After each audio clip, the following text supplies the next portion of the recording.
नमस्कार दोस्तों, स्वागत है आप सभी का अनलर्निंग पाठशाला के यूट्यूब चैनल पर। दोस्तों, आपको पता है यहाँ पर मैं रोज जो है डिस्कस कर रहा हूँ एनटीपीसी सीबीटी 2 के जो एग्जाम्स हुए हैं अभी रेलवे के, उसके अंदर जो मैथ्स का पोर्शन है वो मैं यहाँ पे डिस्कस कर रहा हूँ। और उसका मेन मोटिव क्या है उसको डिस्कस करने का कि अभी जो आपके एग्जाम आ रहे हैं, चाहे वो एसएससी एमटीएस का एग्जाम हो, चाहे वो रेलवे ग्रुप डी का एग्जाम हो। रेलवे ग्रुप डी एग्जाम में तो आपको बहुत ज्यादा हेल्प होने वाली है इससे। ठीक है, क्यों? क्योंकि ये भी रेलवे के एग्जाम थे, ग्रेजुएशन लेवल के एग्जाम थे। ठीक है, तो यहाँ पर जो लेवल पूछा गया है, जो यहाँ पर रेलवे के थ्रू जो क्वेश्चंस पूछे गए हैं, जो डिफिकल्टी लेवल रखा गया है, जो जो इंपॉर्टेंट टॉपिक से उन्होंने क्वेश्चंस बनाए हैं, उन सबका आपको यहाँ पर एक आइडिया मिल जाएगा। उस आइडिया से आप क्या कर सकते हो, अपनी प्रिपरेशन को और अच्छा कर सकते हो, बूस्ट दे सकते हो एंड टाइम पे। ठीक है, और यही होता है स्मार्ट वर्क, इसी से आपका एग्जाम निकलता है। हार्ड वर्क तो एक चीज है ही, उसके अलावा जो उसके साथ स्मार्ट वर्क और हार्ड वर्क का कॉम्बिनेशन अच्छा रखता है वो एग्जाम निकाल ले जाता है। लेकिन जो सिर्फ हार्ड वर्क करता है, स्मार्ट वर्क नहीं करता, उसके चांसेस बहुत कम हो जाते हैं, बहुत मेहनत करनी पड़ती है। ठीक है, कल यहाँ पे लेवल 5 का यहाँ पे पेपर डिस्कस किया था, आज लेवल 2 का कर रहा हूँ, कल लेवल 3 का करूंगा। ठीक है, तो कल वीडियो बहुत लंबी थी, तो आज थोड़ा सा पेस बढ़ा के रखेंगे। अगर आपको कुछ समझना है तो वीडियो को नॉर्मल स्पीड पे रख के उसको थोड़ा पीछे करके दोबारा समझिएगा उसको। ठीक है, बाकी स्टार्ट करते हैं। चलो, कंपाउंड इंटरेस्ट निकालना है हमको 32,000 रुपए में, 6 महीने का टाइम है, 12% पर एनम उसका रेट ऑफ इंटरेस्ट दिया हुआ है और क्वार्टरली बोला है। ठीक है, जब भी क्वार्टरली होता है तो हमारा रेट ऑफ इंटरेस्ट क्या होता है, क्वार्टर 4 क्वार्टर होते हैं, 4 से डिवाइड हो जाता है, तो हमारा जो क्वार्टरली जो रेट ऑफ इंटरेस्ट लगेगा वो लगेगा हमारे पास कितना, 3% का। ठीक है, और 6 महीने का टाइम है तो कितनी बार लगेगा हमारा इंटरेस्ट, कंपाउंड इंटरेस्ट 2 बार लगेगा, तो एन की वैल्यू हो जाएगी 2। एन होता है हमारा कंपाउंड इंटरेस्ट कितनी बार लग रहा है। ठीक है, अब देखो यहाँ पे 2 बार लग रहा है, तो 2 बार हमारा रेट ऑफ इंटरेस्ट लगेगा, एक बार 3 महीने पे, उसके अगले 3 महीने पे। तो यहाँ पर हम एक चीज यूज कर सकते हैं, जो सक्सेसिव इंक्रीमेंट का जो फॉर्मूला होता है ना, आपने पढ़ा होगा, A plus B plus A B by 100। मतलब अगर किसी चीज को A% से बढ़ाया जाता है पहले साल, दूसरे साल B% से बढ़ाया जाता है, तो टोटल 2 साल में कितने परसेंट टोटल बढ़ेगा वो, तो वो परसेंटेज निकालने के लिए हम ये फॉर्मूला यूज करते हैं। तो इसी चीज को हम यहाँ पे भी यूज कर सकते हैं। पहले 3 महीने 3% लग रहा है, उसके बाद 3 महीने 3% लग रहा है, लेकिन ये सिर्फ कंपाउंड इंटरेस्ट के केस में लगाना है आपको। सिंपल इंटरेस्ट के केस में क्या होता है, सिर्फ A प्लस बी मतलब 3% 3% 6% लग जाएगा। सिंपल इंटरेस्ट के केस में वहां पर इंटरेस्ट के ऊपर इंटरेस्ट नहीं लगता, तो इसलिए हम वहां पर इस फॉर्मूला को यूज नहीं करेंगे, लेकिन कंपाउंड इंटरेस्ट में इसको यूज कर सकते हैं। तो हमारा जो टोटल जो रेट ऑफ इंटरेस्ट हो जाएगा 6 महीने का, वो कितना हो जाएगा, 3 + 3 + 9/100 कितना हो गया, 3366.09%। मतलब कि इतने परसेंट जो है आपको इंटरेस्ट देना पड़ेगा 6 महीने बाद। अगर आपने 100 रुपए लिए हैं, 100 रुपए लिए हैं, तो आपको 106.09 रुपीज का इंटरेस्ट देना पड़ेगा, मतलब 106.09 रुपीज वापिस देने पड़ेंगे। कितने का यहाँ पे इंटरेस्ट देना पड़ा आपको, 6.09 रुपीज का, 6.09 रुपीज का। तो अब सिंपल है, अगर हमने 100 रुपए लिए थे, 100 रुपए लिए थे, तो हमने इंटरेस्ट दिया 6.09 रुपीज का। अगर हम 32,000 रुपए लेते, 32,000 रुपए लेते, तो कितने का इंटरेस्ट देंगे। सिंपल यूनिटरी मेथड लगाओ यहाँ पे, 6.09 डिवाइडेड बाय 100 इंटू में 32,000, इसको सॉल्व कर दो। इसको सॉल्व करोगे आप, 609 इंटू 32, 609 इंटू 32, 9 2 जा 18, 6 2 जा 12, 9 3 जा 27, 6 3 जा 18, 88491, और एक नीचे 10 है तो एक पॉइंट लग जाएगा यहाँ पे, तो 1948.8, 1948.8। देखो ये आपका आंसर आ गया। आसान क्वेश्चन है, काफी आसान क्वेश्चन है। ठीक है, और इस क्वेश्चन को हम काफी सारे मेथड से कर सकते हैं। मैं आपका एक छोटा सा शॉर्ट बनाऊंगा, एक छोटी सी वीडियो बनाऊंगा, उसके अंदर मैं इस क्वेश्चन को अच्छे से डिस्कस करूंगा। उसके अंदर इसके मैं कम से कम 4 से 5 मेथड बताऊंगा। ठीक है, तो उसको जरूर देखिएगा, अभी इसको याद रखो आप। ठीक है, इसके अलावा भी इसके कई सारे मेथड है, वो हम उस वीडियो में देखेंगे। आगे बढ़ते हैं। अरिथमेटिक मीन, मीन क्या एक तरीके से एवरेज ही होता है। ठीक है, सम निकालना होता है सारी ऑब्जर्वेशंस का divided by total number of observation. तो हमें फर्स्ट 10 प्राइम नंबर्स का, तो फर्स्ट 10 प्राइम नंबर्स लिख लो। पहली चीज याद रखना, प्राइम नंबर्स क्या होता है, जो सिर्फ अपने टेबल में और 1 के टेबल में आते हैं। ठीक है, और 1 प्राइम नंबर नहीं होता। ठीक है, ये सबसे इंपॉर्टेंट चीज है, 1 प्राइम नंबर नहीं होता। तो कौन कौन से लेंगे हम, 2 3 5 7 11 13 15 नहीं 17 19 23 और 29, कितने हो गए, 1 2 3 4 5 6 7 8 9 10। ठीक है, और देखो सारे के सारे अपने टेबल में आ रहे हैं और 1 के टेबल में आ रहे हैं। अब इनको ऐड करना है, तो 3 2 5 5 10 17 28 28 41 41 17 58 58 19 17 7 77 और 23 100 100 और 29 129। टोटल इनका सम हो गया 129। कितनी ऑब्जर्वेशन है? 10 ऑब्जर्वेशन है। इनको डिवाइड कर देंगे तो 12.9 हमारा जो है आंसर आ जाएगा। 12.9 ऑप्शन में है, हाँ है। ठीक है, समझ आया? इजी है। तो याद रखना आपको मीन क्या होता है, सारी observation divided by total number of observation. जितना जो हमारा एवरेज होता है ना, वही हमारा क्या होता है, मीन होता है। चलो 140 मीटर 18 सेकंड में कवर करती है जूली। तो हमें बताना है कि 1 घंटे में कितना कवर कर रही है। कुछ नहीं करना, ये हमको दे रखा है 140 मीटर 18 सेकंड, मीटर पर सेकंड में स्पीड आ जाएगी, उसको किलोमीटर पर आवर में चेंज कर दो। किलोमीटर पर आवर का मतलब क्या होता है, 1 घंटे में कितने किलोमीटर चले, तो वही तो है 1 घंटे में कितने किलोमीटर चले। तो इसको सिंपल सा क्या करना है, 140/18 ये उसकी स्पीड हो गई मीटर पर सेकंड में, और मीटर पर सेकंड को जब किलोमीटर पर आवर में चेंज करते हैं तो हम 18/5 से उसको मल्टीप्लाई कर देते हैं। ठीक है, ये 18/5 कहां से आता है, हमें पता है 1 घंटे में 3600 सेकंड्स होते हैं और 1 किलोमीटर में 1000 मीटर होते हैं। तो इससे हम जब इसको मल्टीप्लाई डिवाइड करते हैं तो इसको कैंसिल करने के बाद हमारे पास आ जाता है 18/5 18/5। ठीक है, अगर उल्टा करते हैं हम, किलोमीटर पर आवर से मीटर पर सेकंड में जाते हैं तो 5/18, 5 ऊपर चला जाता है 18 नीचे आया था, उससे मल्टीप्लाई करते हैं। ठीक है, तो ये कैंसिल हो गया, ये आ गया आपका 2 4 8 28। मतलब कि 1 घंटे में उसने कितना कवर किया, 1 घंटे में उसने 28 किलोमीटर 28 किलोमीटर। ठीक है, 28 किलोमीटर तो आंसर है। ठीक है, यहाँ पर है सर, समझ आया? इजी है। चलो 3 friends A B C divide 5 5 2 5 among them in such a way that 50 100। देखो बहुत प्यारा क्वेश्चन है। पहली चीज तो आपको ये क्वेश्चन समझ आ जाए वो अच्छी बात है। ठीक है, बहुत सारे बच्चे ऐसे होंगे जिनको ये क्वेश्चन ही नहीं समझ आया होगा। क्वेश्चन क्या बोल रहा है, 3 फ्रेंड्स हैं ए बी सी, उनको 5525 रुपए उनके बीच में डिवाइड करने हैं। मान लो हमने डिवाइड कर दिए, कुछ शेयर ए के पास आया, कुछ बी के पास, कुछ सी के पास। जितना जितना उनके पास शेयर आया उसमें से हमने 50 रुपए घटा दिए ए के रुपीज में से, जितने बी के पास थे उसमें से 100 रुपए घटा दिए, और जितने सी के पास थे उसमें से हमने 75 रुपए घटा दिए। ठीक है, समझ आया? मतलब इस पैसे को डिवाइड करने के बाद जितने ए बी सी के पास पैसे आए, ए में से हमने 50 रुपए कम कर दिए, बी में से हमने 100 रुपए कम कर दिए, और सी में से हमने 75 रुपए कम कर दिए। कम करने के बाद उन तीनों का जो रेशो आया, ए का, बी का और सी का, वो हमें दिया हुआ है। ठीक है, तो कैसे निकालेंगे? सबसे पहली चीज देखो, क्या करो, इसको टोटल करो, ये कितना हुआ 225 रुपए। हमें उसके बांटने के बाद उनमें से रिड्यूस करने, हम पहले ही रिड्यूस कर ले, तो हम पहले ही रिड्यूस करके और जो हमारा अमाउंट है टोटल उसमें से घटा के फिर उसको डिवाइड कर दें। समझ आया मैंने क्या बोला? ये 225 रुपया, इसको पहले ही घटा दो, इसके अंदर से 5525 में से पहले ही घटा दो। कितना आ गया आपके पास? 5300। अब क्या करो, इसको ना डिवाइड करके इसको डिवाइड कर लो ए बी सी में, ए बी सी में इस रेशो के अकॉर्डिंग, क्योंकि ये रेशो कब आ रही थी, जब हम उसमें से पैसे घटा रहे थे। हमने पैसे ऑलरेडी घटा दिए हैं, तो अब ये वाले पैसे जो घट के जो तीनों के पास जो शेयर आएगा वो इस रेशो में होगा, होगा नहीं होगा बच्चों? समझ आया मैं क्या बोला? ठीक है, हम अगर इसके अंदर से घटा के उसके बाद उनका रेशो वो आता, अगर हमने उस अमाउंट में से घटा के उसको तीनों को डिवाइड कर दिया तब भी तो रेशो वही आएगा, आएगा नहीं आएगा? ठीक है, अब उसके बाद क्या करना है, सी का उसके अंदर से हम निकाल लेते हैं, क्या सी का हम उसके अंदर शेयर निकाल लेते हैं। तो सी का शेयर कितना आ जाएगा, 24 उसके पास है। देखो 5300 याद रखना आप यहाँ पे। तो सी का अगर हम इसको 11x 18x 24x मान लेते हैं, तो सी के पास कितने 24x, टोटल कितने हुए 18 11 19 और 24 24 11 25 18 43 53। हाँ 53 आ गया। 53x इंटू में टोटल कितने थे 5300 रुपीज को हमें डिवाइड करना था। कितने आ गए 100, 2400 रुपए, 2400 रुपए। मतलब अभी सी के पास कितने रुपए आए, 2400 रुपए आए, लेकिन ये आंसर नहीं है इसका। ठीक है, ये आंसर नहीं है। क्यों? क्योंकि ये पैसे वो है जब घटाने के बाद जो रेशो आया था उसके थ्रू आए थे। जो ये पैसे घटाने के बाद सी में से हमने 75 रुपए घटाए थे, लेकिन उसने क्या पूछा, इनिशियली रिसीव, उसको सी को इनिशियली कितने पैसे मिलते हैं अगर हम घटाते नहीं तो।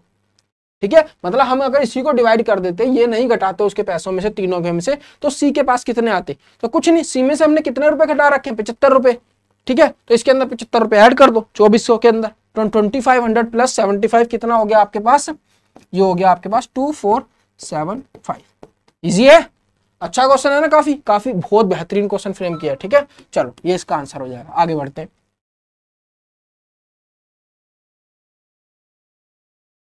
ABCDEF इज अ रेगुलर, देखो ये भी बहुत अच्छा क्वेश्चन है, बहुत प्यारा क्वेश्चन है। हमारे पास एक रेगुलर हेक्सागन है, जिसने इसका कॉन्सेप्ट पकड़ लिया उसका क्वेश्चन ये 10 सेकंड में हो गया, जिसने नहीं पकड़ पाया उसका क्वेश्चन ये हुआ ही नहीं। 10 सेकंड क्या, उसका 2 मिनट में भी नहीं हुआ होगा ये क्वेश्चन, जिसने कॉन्सेप्ट नहीं पकड़ा होगा। देखो क्या बोल रहा है, ABCDEF is a regular hexagon है, हमने हेक्सागन बना लिया। BE जो है, BE एक डायगोनल हो गया ये वाला, ये हमें 14 दिया हुआ है, ठीक है। ये हमको कितना दिया हुआ है, 14 दिया हुआ है, 14।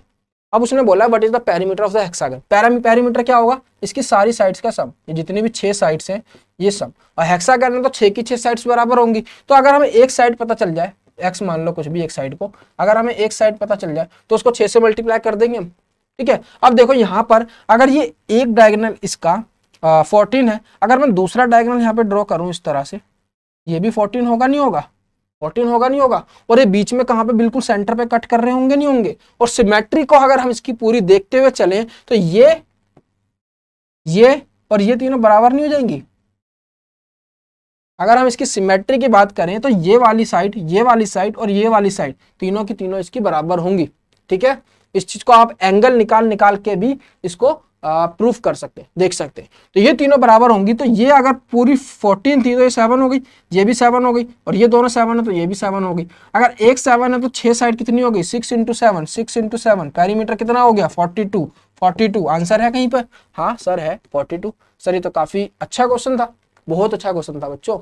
बस इस तरह के क्वेश्चंस की आपको प्रैक्टिस करनी है। ग्रुप डी के अंदर भी इस तरह के आएंगे, ये नहीं सीधा सीधा पूछ लेंगे, कुछ क्वेश्चंस आएंगे सीधे भी पूछे जाएंगे, लेकिन कुछ क्वेश्चंस होंगे जो आपका सिलेक्शन डिसाइड करेंगे, वो इस तरह के क्वेश्चंस होंगे। तो इस तरह के क्वेश्चंस आपको अच्छे से प्रैक्टिस कर लेने, आपके भी आएंगे ग्रुप डी के अंदर। चलो, the maximum weight lifted by 750 participants are recorded and is found that the mean and the median of this distribution are both more than mode. इतना फालतू नहीं पढ़ना, देखो जो निकालना है वो देखो। मीन एंड मीडियन, हमको मीन दिया हुआ है कितना, मीन दिया हुआ है हमको 184, और मीडियन हमको कितना दिया हुआ है सर, मीडियन हमको दिया हुआ है 178। हमको क्या पूछा है उसने, then which of the following is the most likely value of mode. Mode निकालना है, तो देखो मोड का सीधा फॉर्मूला होता है हमारे पास 3 मीडियन -2 मोड, ठीक है। इस फॉर्मूले के अंदर ये चीजें रखो, 3 × 178 -2 × 184, इसको सॉल्व कर दो, आपके पास जो आंसर है 166 यही आ जाएगा, ठीक है। ये तो आपको कैलकुलेशन थोड़ी बहुत तो करनी ही पड़ेगी। चलो, two natural numbers are in the ratio, the product of their HCF and LCM is this, what is the sum of the number. देखो सिंपल सी बात है, हमें पता है product of LCM and LCM into HCF ये किसके बराबर होता है, प्रोडक्ट ऑफ 2 नंबर्स जिनका LCM और HCF ये है, प्रोडक्ट ऑफ 2 नंबर्स, ठीक है। चलो, हमें वो नंबर दिए 6 और 5, अगर हम उसका HCF x मान ले, या चलो इसको छोड़ो, इन दोनों नंबर्स को हम 6x और 5x मान लेते हैं, ठीक है। 6x और 5x मान लिया, तो हमारे दोनों नंबर क्या होगा, 6x × 5x, इनका मल्टीप्लीकेशन। ये किसके बराबर आ जाएगा, HCF × HCF, LCM × HCF। ये कितना दिया हमको, 6750। यहाँ से आपके पास x² कितना आ जाएगा, 6750 डिवाइडेड बाय 6 5 30, 225। तो x की वैल्यू कितनी आ गई यहाँ पे आपकी, 15 आ गई, 15। तो हमारे दोनों नंबर क्या हो जाएंगे, एक था हमारे पास 7x, एक था हमारे पास 6x, और एक था 5x। तो ये हो गया 15 × 6 90, और ये हो गया 15 × 5 75। इन दोनों का सम कितना हो गया, 190 90 180 - 15 165 आपका यहाँ पर आंसर हो जाएगा, ठीक है। आसान था। इस तरह के क्वेश्चंस तो आपको बिल्कुल छोड़ने ही नहीं है बच्चों एग्जाम में। अगर आप इस तरह के क्वेश्चंस भी छोड़ रहे हो ना, तो आप कंपटीशन से ऑलरेडी बाहर हो। चलो, the graphs of the equations 3x - 2y - 11 x + y = 7 intersect, इस पॉइंट पे इंटरसेक्ट कर रहे हैं, what is the value of this. देखो इसका मतलब क्या, ये क्या है, लाइन की इक्वेशन है, ये इक्वेशन ऑफ लाइन है, ठीक है। आपने अगर कभी पढ़ा होगा 12th क्लास तक, तो ये पढ़ाई जाती है, सिर्फ 9th 10th में आ जाती है शायद ये, ठीक है। लाइन की इक्वेशन जैसे हम ग्राफ के ऊपर लाइन ड्रॉ कर रहे हैं कोई, ये इनकी अपनी अपनी यूनिक इक्वेशन होती है, ठीक है। तो इसी तरह से 2 लाइन दी हुई है हमको, अभी 2 लाइन कहीं पे इंटरसेक्ट कर रही होंगी, इंटरसेक्ट, तो ये इंटरसेक्शन पॉइंट निकालना है हमको अल्फा बीटा, और फिर उस वैल्यू को उसमें पुट कर देना, ठीक है। तो ये पॉइंट निकालने का तरीका क्या होता है, आप कुछ नहीं करना, इन दोनों इक्वेशंस को सॉल्व करने वाली ही बात है, ठीक है। 3x - 2y = 11, और दूसरी है x + y इक्वल्स टू 7। इन दोनों को हमें सॉल्व करना है और आंसर निकाल देना है। इसको 3 से मल्टीप्लाई कर दो, 3x plus 3y equals to 21। इसमें से इसको माइनस कर दो, तो 3y में से 2y गया 5y, ठीक है, माइनस माइनस प्लस हो जाएगा इसलिए 5y लिखा है। 21 में से 11 गया 10, तो y की वैल्यू आ गई यहाँ पर 2। अब y हमारे पास 2 है तो x की वैल्यू कितनी आ जाएगी यहाँ से, y 2 माइनस हो जाएगा तो x की वैल्यू आ गई 5। तो हमारे पास जो अल्फा है, अल्फा x के बराबर ही है, ठीक है, तो ये आ गया हमारे पास 5 और बीटा आ गया हमारे पास कितना 2 सॉरी y 2 है ना, हाँ 2। तो इसको वहां पे पुट कर देंगे हम, तो 5 3 जा 15 प्लस 5 2 जा 10, तो ये आ गया आपके पास 25 आपका आंसर। ये आपका आंसर हो गया है 25, ठीक है। ये रहा, आसान है, बहुत आसान है। चलो समझ आया बच्चों? अगर नहीं आया तो नीचे कमेंट करके बताना है या वीडियो को दोबारा से एक बार रिपीट करके देख लेना, ठीक है।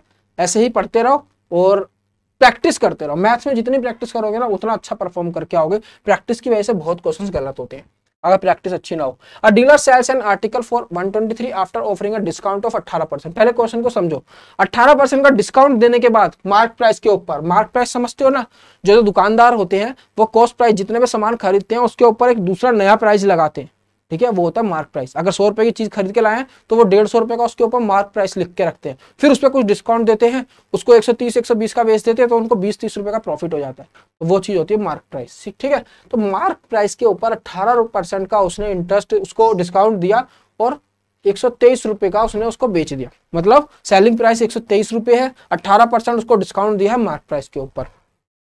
तो यहाँ पे क्या करेंगे, 18% डिस्काउंट दिया, मार्क प्राइस मान लो हमने x है, ठीक है, तो 18% डिस्काउंट देने के बाद कितना परसेंट बचा उसके पास, 82% बचा, मतलब 0.82x बराबर हो जाएगा 123 के। x की वैल्यू कितनी आ गई यहाँ से, 123 इंटू 100 डिवाइडेड बाई 82। अभी देखो इसके 1.5 पे जा रहा है, तो ये आ गया आपके पास 150। ये x के आ गया आपके पास, मार्क प्राइस आ गया, मार्क प्राइस हो गया कितना 150। अगर 150 मार्क प्राइस है और 25% का हमको प्रॉफिट लेना है, ठीक है, 150 रुपए का हमने कोई चीज मार्क कर रखी है उसके ऊपर, तो जो कॉस्ट प्राइस है वो कम रहा होगा। अगर हमें कॉस्ट प्राइस से 25% का प्रॉफिट लेना है तो हमें कितना, क्या पूछा है, कॉस्ट प्राइस कितना रखना होगा आर्टिकल का, ठीक है, वो बताना है। तो सिंपल सी बात है, कॉस्ट प्राइस कुछ भी रहा हो उस पर हमें कितने परसेंट का प्रॉफिट लेना है, 25% का, तो कितना हो जाएगा 1.25 इंटू जो भी हमारा कॉस्ट प्राइस है, कॉस्ट प्राइस बराबर किसके हो जाएगा 150 के, 150 के। तो यहां से कॉस्ट प्राइस कितना आ गया हमारे पास 150 डिवाइडेड बाय 125 इंटू 100, 4 पे 5 पे 30 पे 120, तो आपका कॉस्ट प्राइस कितना आ गया यहाँ पे 120 आ गया, 120 आ गया, ठीक है। अच्छा क्वेश्चन था ना, काफी अच्छा क्वेश्चन था। इसको फॉर्मूले, जो फॉर्मूले होते हैं ना उनसे मत जाना, इस तरह से जल्दी जल्दी करने की कोशिश करना, चीजें डायरेक्ट लिखा करो, इस तरह से डायरेक्ट इक्वेशंस बनाया करो, ठीक है। सीधी सी बात है, 18% डिस्काउंट हुआ मार्क प्राइस पे, तो कितने परसेंट बचा, 82%, 82% मतलब 0.82, तो 0.82 मार्क प्राइस का किसके बराबर हो जाएगा 123 का। सीधा सॉल्व करो, तो सीधी ये इक्वेशन लिखनी है आपको। चलो, what is the HCF of this, ठीक है, सिंपल सी बात है, देखो 144 से जा रहा है, नहीं जा रहा, तो ये तो होगा नहीं 144, 144 से कम 72 से देखो तीनों चले जाएंगे, उससे कम, तो यही आपका HCF हो जाएगा। अगर ऐसा समझ नहीं आता तो इसको सॉल्व करके देख लो जल्दी से। 360, 144, 2 पे गया 288, 10 में से 8 गया 2, 35 में 28 गया 7, 72, यहाँ पे आ गया 144, ये चला जाएगा पूरा, तो HCF कितना आ गया 72 इन दोनों का, ठीक है। अब 72 से इसको भी देख लो, कट रहा होगा तो HCF आपका 72 हो जाएगा, कट जाएगा वो इजीली। चलो देखो सिंपल क्वेश्चन है, कुछ नहीं है, बस पॉइंट्स की हेरा फेरी है। बच्चे इसमें कई बार गलत कर देते हैं, क्यों, बच्चे को आता है क्वेश्चन, गलत क्यों हो जाता है, टाइम की वजह से, वो बहुत जल्दी जल्दी में होता है, तो इस तरह की चीजें कई बार आंखों से ठीक से दिख नहीं पाती, कुछ गलती हो जाती है, पॉइंट इधर उधर मिस हो जाता है, तो ये ऐसे क्वेश्चन बहुत गलत हो जाते हैं। चलो देखो क्या बोल रहा है उसने, 0.46 और 137.5 इसके बराबर है, तो 460, अगर इसको 460 बनाना है तो इसमें से 3 जीरो नीचे ले जाएंगे हम, तो ऊपर बन जाएगा क्या 460, ठीक है। और यहाँ पे हमको ये 2 पॉइंट इधर लाने, ठीक है, तो इसके आगे अगर ये था तो इसको उठा के यहाँ लाना है, तो यहाँ से 2 पॉइंट 2 जीरो काट दो, ये यहाँ पर आ जाएगा, ठीक है, तो ये बन जाएगा 1.375, ठीक है, 1.375। तो हमारे पास कितना नीचे बच गया 10। अब इसकी वैल्यू और इसकी वैल्यू ये हो गई हमारे पास किसके बराबर थी, देखो इस तरह से देखो, 0.46 इंटू 137.5, ये बराबर है किसके 63.25 के। ठीक है, इसको बनाना है 460, तो नीचे 3 जीरो लगा दो, यहाँ पे जीरो आ गई। ठीक है, इस पॉइंट को यहाँ पे लाना है, इस पॉइंट को यहाँ पे लाना है, यहाँ पर, तो ये 2 जीरो कट जाएंगी। ठीक है, तो इसी चीज की हमें वैल्यू निकालनी है। तो ये 10 जो बचा है, इस 10 को वहां ले जाके मल्टीप्लाई कर दो, तो ये कितना हो गया 63 पॉइंट है, ये पॉइंट उठ के यहाँ आ जाएगा 2.5, तो आपका आंसर हो गया 632.5। ठीक है, समझ आया? अगर नहीं समझ आया ठीक हो, देखो इसको, कुछ नहीं है, पॉइंट्स की हेरा फेरी है बस। Vaishali covers a certain distance by cover, इतने कुछ डिस्टेंस इतने किलोमीटर पर आवर इसी स्पीड से चलती है, फिर वापस उसी रूट पे आती है बाईसाइकिल से 10 किलोमीटर पर आवर की स्पीड पे। टोटल टाइम जो उसको लगा 2 घंटे 24 मिनट लगे। तो टोटल डिस्टेंस उसने कितना कवर किया, हमें सिंपल सा ये निकालना है। ठीक है, बहुत इजी क्वेश्चन है, बस आप कितनी जल्दी करते हो वो बात डिपेंड करती है। ज्यादा ट्रिक्स वगैरह मत लगाया करो इस तरह के क्वेश्चन में, जो डायरेक्ट फॉर्मूले होते हैं उसके थ्रू चला करो।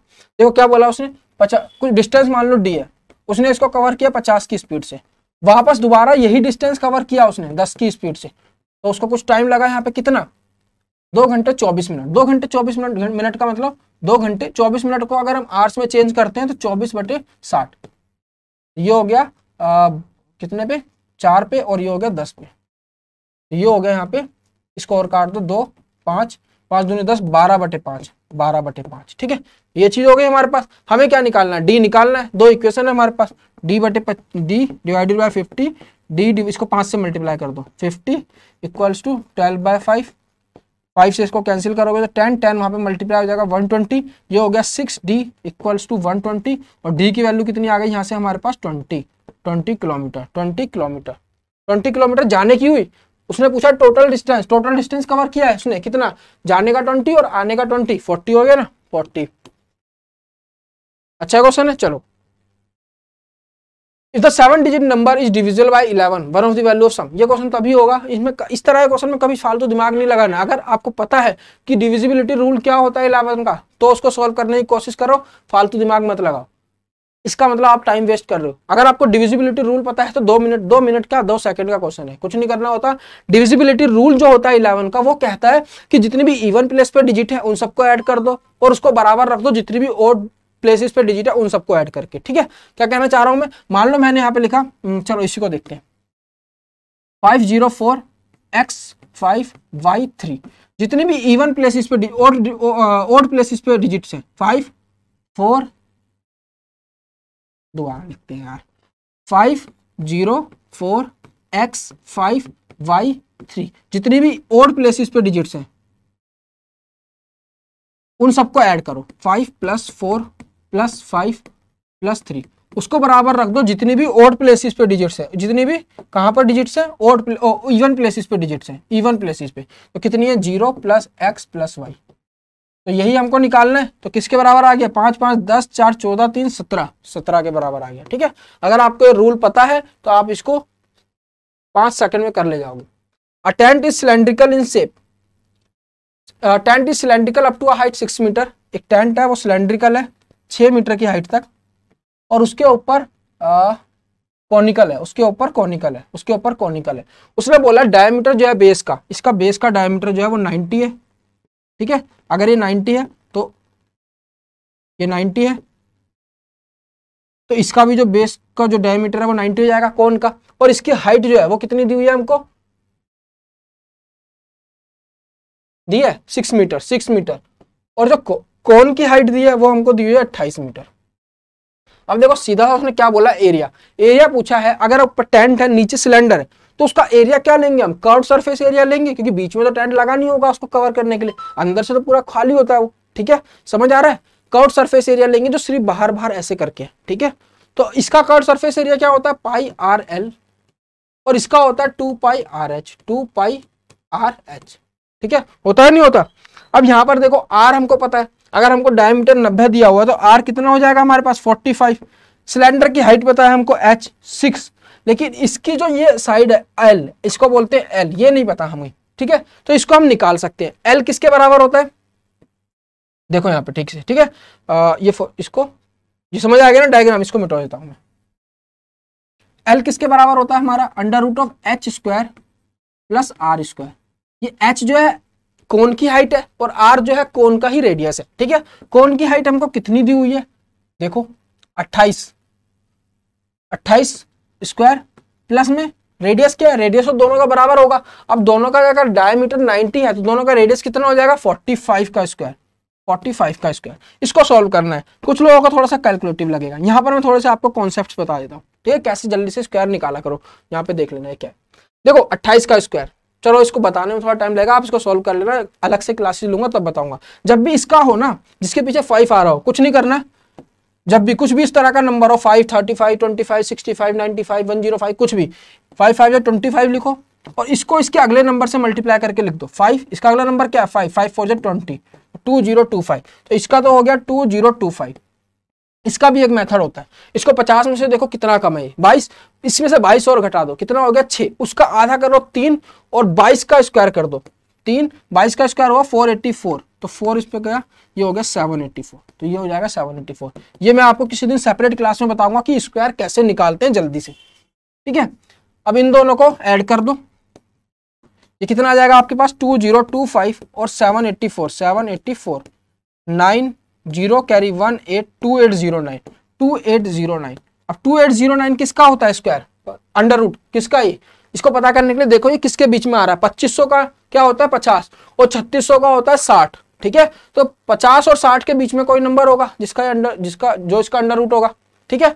और पीछे 9 आ रहा है, तो या तो वो 53 होगा, या तो वो 53 होगा, या वो 59 होगा, सॉरी 3 3 9, या 57 होगा, 57 होगा। अब ये पता करने के लिए क्या करो आप 55 का स्क्वायर निकालो, उसी तरीके से जैसे मैंने अभी बताया 5 5 या 25 और 5 को 6 से मल्टीप्लाई करोगे 6 5 या 30, 3025 555 का होता है।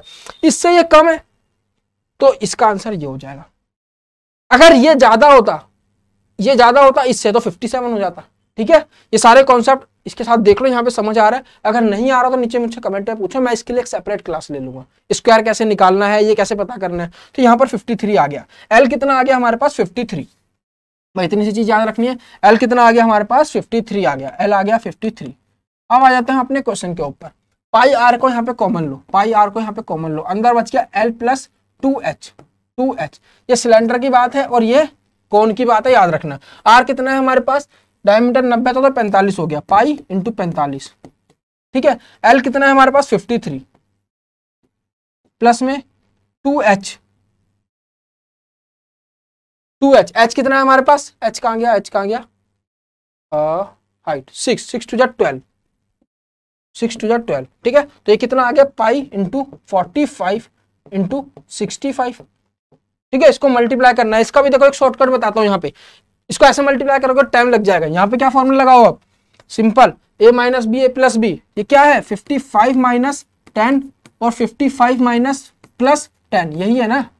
एक लिख के नहीं देखना है एग्जाम में, सीधा माइंड में करना है। मतलब 55 का स्क्वायर माइनस 10 का स्क्वायर, 55 का स्क्वायर माइनस 10 का स्क्वायर, माइंड में करना है सब। 55 का स्क्वायर क्या होगा, देखो 5 वाली चीजें है, पीछे आगे 25 और आगे क्या आएगा 6 से मल्टीप्लाई कर देंगे 30, 3025। इसके अंदर से क्या कर दो 100 माइनस कर दो, क्या आ जाएगा 2925, ठीक है। मल्टीप्लाई करोगे तो टाइम लगेगा, ऐसे करोगे ना ये लिखने की जरूरत ही नहीं पड़ेगी, माइंड के अंदर ही कर लोगे, समझ आया। बहुत इजी चीज है। इस तरह से आपको कैलकुलेशन कहाँ पे आप इजी बना सकते हो, उन चीजों के ऊपर ध्यान रखना है। जितना आप अच्छे से ध्यान रखोगे उतना जल्दी करोगे, ठीक है। अगर बच्चा इसको कैलकुलेशन ही करता रहेगा ना, तो जितनी देर में वो करेगा उसके 1/4 टाइम में आप कर ले जाओगे इसको, यही होता है स्मार्ट वर्क। तो इस तरह की छोटी छोटी ट्रिक्स देखा करो कैसे कैलकुलेशन को इजी बना सकते हैं। तो आंसर क्या आ गया 2925 पाई, ठीक है। पाई था ना साथ में, ये रहा। चलो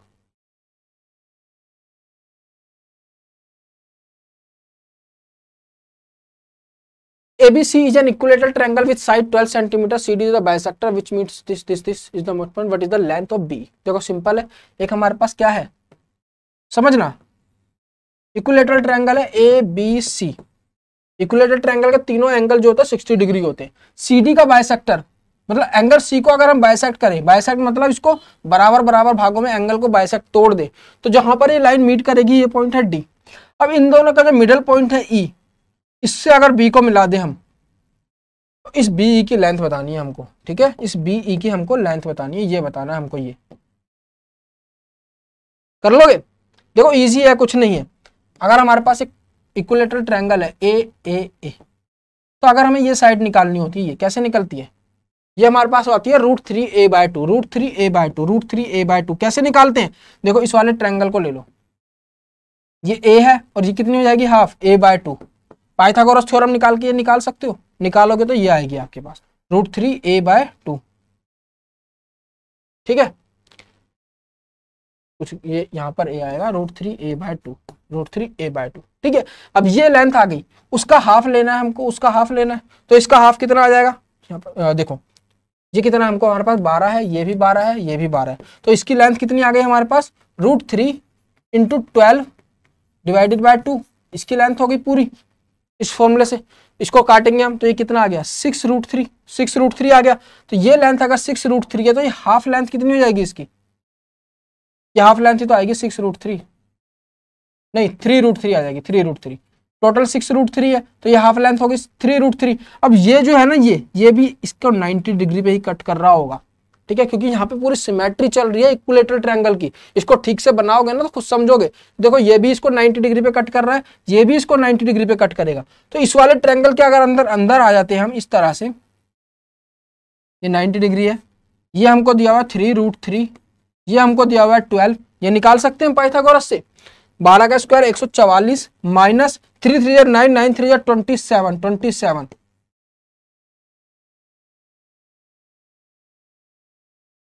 कितना हो गया? कुछ गलत हो रहा है?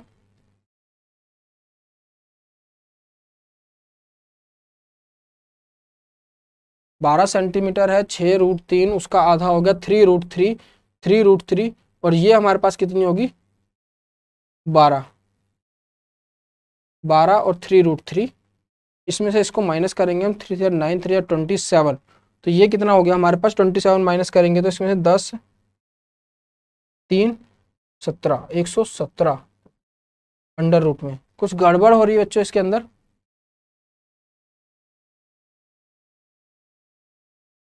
देखो इसको दोबारा देखते हैं, √3a/2 ही आएगा ना, a का square minus minus a/2, a²/4, इसको करेंगे तो 3a/2, √3a/2, √3a/2, ए हमने डाला 12 तो हो गया 6√3, 6√3 हमारे पास ये वैल्यू आ गई। ठीक है, उसका हाफ लिया हमने। ठीक है, उसका हाफ लिया हमने 6√3, 3√3 और ये हो गई। देखो यहाँ पर देखो इसको, इस वाले ट्रायंगल को देखो, ये 90 डिग्री नहीं बन रहा, ये नहीं बन रहा, ये बन रहा है ना 90 डिग्री। इस वाले ट्रायंगल को देखो, ये हमारे पास 3√3 है और ये हमारे पास कितना है? 6। तो अब निकालेंगे 36 प्लस 9 3 27, 27, तो ये हो गया 7 6 13 1 63। तो √63 हमारे पास कितना आ जाएगा? 9 × 7 और ये बाहर गया 9 3√7, 3√7 आपका यहाँ पे आंसर आ जाएगा 3√7। ठीक है, इसको ठीक से देखना, समझ जाओगे। यहाँ पे देखो कुछ नहीं है, यहाँ पर इस वाले ट्रायंगल को ना लेकर के ना इसको लेंगे, 90 डिग्री यहाँ पे बन रहा है ना, ये इसको लेंगे। ठीक है, चलो आगे बढ़ते हैं। वैल्यू ऑफ दिस, ये बोर्ड मास लगाना है यहाँ पे और सॉल्व कर लेना है। बोर्ड मास में सबसे पहले आप इसके ऊपर जाओगे। ठीक है, 7 में से 5 गया -5, -5। ठीक है, 7 में से 12 गया -5, 6 में से 5 गया तो बच गया यहाँ पे 1। अब इसको मल्टीप्लाई करोगे ऑफ, बोर्ड मास में क्या आता है? ब्रैकेट के बाद ऑफ, तो 3 × 1 3 आ जाएगा, फिर डिवाइड कर दोगे 12 को 3 से 4 आ जाएगा, 4 + 35 39 आ जाएगा, 49 में से 39 गए आपके पास 10 बच जाएगा। ठीक है, यहाँ पर इसका आंसर हो गया 10। आसान है, इस तरह से करने होते हैं। वहां पे एक एक चीज लिखने मत लग जाना, अगर वहां पे एक एक चीज आप लिखने लग जाओगे ना तो वहीं पर आपका बहुत ज्यादा टाइम वेस्ट हो जाएगा। इस तरह से ही करनी है चीजें, अप्रोच ऐसे ही रखनी है। ठीक है, चलो। Paras can complete 40% of work in 8 दिन, 8 दिन में वो 40% काम करता है। Deepti and Paras complete 10% of work in a day, एक दिन में 10% करते हैं। पारस को देखते हैं 40% कर रहा है 8 दिन में, तो 100% कितने दिन में करेगा? निकाल लो इसको। ठीक है, ये करेगा 20 दिन में। 80% करेगा 16 दिन में, और इसका आधा 20% कितना? 4 दिन में, तो 16 4 100% कितना? 20 दिन में हो गया। ये हो गई बात किसकी? पारस की। अब आते हैं दीप्ति और पारस, ये एक दिन में 10% कर रहे हैं, तो 100% 10 दिन में करेंगे। दोनों के दोनों मिलके 10 दिन लगा रहे हैं। ठीक है, दोनों का एलसीएम अगर हम लेंगे 20, तो यहाँ पर पारस और यहाँ पे पारस प्लस दीप्ति, ये एक दिन में कितने यूनिट वर्क कर रहा है? एक दिन में ये टोटल 20 था, 20 डेज में कर रहा था तो एक दिन में 1 यूनिट कर रहा है। ये दोनों 10 डेज में कर रहे थे तो एक दिन में 2 यूनिट कर रहे हैं। ठीक है, तो पारस 1 यूनिट कर रहा है, दोनों मिलके 2 यूनिट कर रहे हैं, तो दीप्ति भी 1 यूनिट कर रही होगी, दीप्ति को भी 1 यूनिट वर्क कर रही होगी एक दिन में, 1 यूनिट वर्क। और टोटल वर्क कितना है 20 यूनिट, तो दीप्ति को कितना टाइम लग जाएगा 20/1 20 दिन लगेंगे। ठीक है, 20 दिन लगेंगे। चलो, an amount of 1470 is shared between Anant and Mohan in the ratio this, what is the amount received by Mohan. Simple है। ठीक है, इसको मानो 3x 4x। अमाउंट कितना आएगा मोहन के पास, मोहन का शेयर कितना है, मोहन का 4x 4 ऊपर आएगा, 4x डिवाइडेड बाय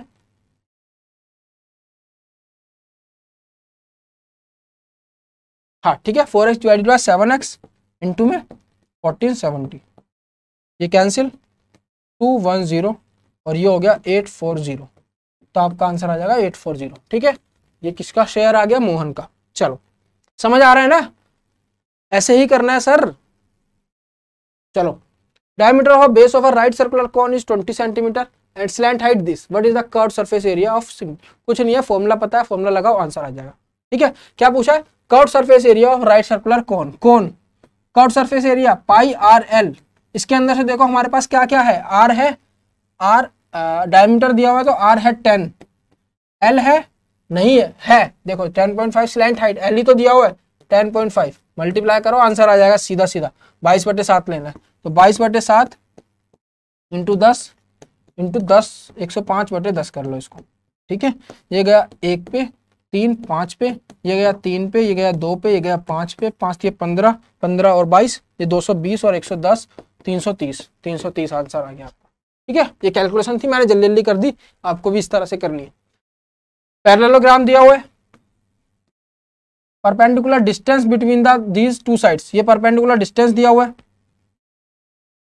ये परपेंडिकुलर डिस्टेंस दिया हुआ है कितना 10, और क्या दिया हुआ है opposite sides the length of pair, ये opposite length of each of a pair of opposite sides of parallelogram 16, ये 16 दिया हुआ है। ठीक है, तो पैरेललोग्राम का एरिया ही ये होता है, साइड इनटू में डिस्टेंस, दोनों साइड के बीच का। हाँ ठीक है, तो पैरेललोग्राम का एरिया क्या, रेक्टेंगल का एरिया क्या होता है L B, L into B. इसी तरह से ये होता है इसका एल होता है ये, और इसकी जगह इस ये नहीं लेते हम, इसकी जगह ये हाइट लेते हैं, दोनों पैरेलल साइड्स के बीच का डिस्टेंस। तो 16 इंटू 10 160 आपका यहाँ पर आंसर हो जाएगा। ठीक है, ये तो सीधा देखते ही करना था, 2 सेकंड का सवाल था, देखा और आंसर टिक करा। ये क्वेश्चन इस तरह के होते हैं, अगर इसमें भी आप टाइम लगा रहे हो तो बेकार है, कोई फायदा नहीं है फिर पढ़ने का, फिर नहीं निकलता आपसे एग्जाम। चलो, तो length and height of a cuboid this volume, कुछ नहीं है, ब्रेथ निकालनी है। क्यूबॉइड हमें पता है, क्यूबॉइड कैसा होता है, ये इसकी वॉल्यूम क्या होती है, इसके अंदर एक हाइट होती है, एक लेंथ होती है और एक ब्रेथ होती है। देखो, एक हाइट होती है, एक ब्रेथ होती है और एक लेंथ होती है। ठीक है, तो इसका जो वॉल्यूम होता है ना, वॉल्यूम क्या होता है इसका, L into B into H. अब देखो वॉल्यूम कितना दिया हुआ है आपको 3024, लेंथ कितनी, लेंथ और हाइट कितनी दी हुई है 18 और 12, 18 और हाइट दी हुई है 12, तो बी निकल जाएगा, डिवाइड कर दो 3024 डिवाइडेड बाय 18 इंटू 12। ठीक है, ये 2 पे गया, ये 504 पे गया, 2 से जाएगा ये 252 और इसको काटोगे 18 से, ये गया 3 पे, ये गया 4 पे, 2 पे, 3 से काटोगे तो इसको 4 14 14 आंसर है। ठीक है, 14 आंसर है, समझ आया। चलो आगे बढ़ते हैं, थोड़ा सा मैं पेस अपनी ज्यादा रख रहा हूँ क्योंकि क्वेश्चंस बहुत सारे हैं, वीडियो बहुत ज्यादा लंबा हो जाएगा, ऑलरेडी वीडियो 40 मिनट का हो चुका है। ठीक है, बहुत लंबी वीडियो ना हो इस वजह से मैं थोड़ा सा पेस को बढ़ा रहा हूँ। अगर कुछ समझ नहीं आ रहा है वीडियो को रिपीट करके जरूर देखना बच्चों। ठीक है, और क्वेश्चन को देखो मैं कैसे अप्रोच कर रहा हूँ, अगर आप उस तरह से अप्रोच करोगे ना तो क्वेश्चन बनेगा, पक्का बनेगा। ठीक है, नया क्वेश्चन भी आएगा ना सामने, तो अप्रोच अगर आपकी अच्छी होगी तो हो जाएगा। जो बच्चे सिर्फ पहले के बने हुए एक पैटर्न पे चलते हैं ना, कि इस तरह का पैटर्न भी हमने देख रखा है क्वेश्चंस का, इस तरह का भी, उनके सामने जो नया क्वेश्चन आता है ना तो वो अपना दिमाग नहीं चलता। और इस बार रेलवे नए क्वेश्चन इस तरह से फ्रेम कर रहा है कुछ। ठीक है, चलो इसको सॉल्व करते हैं।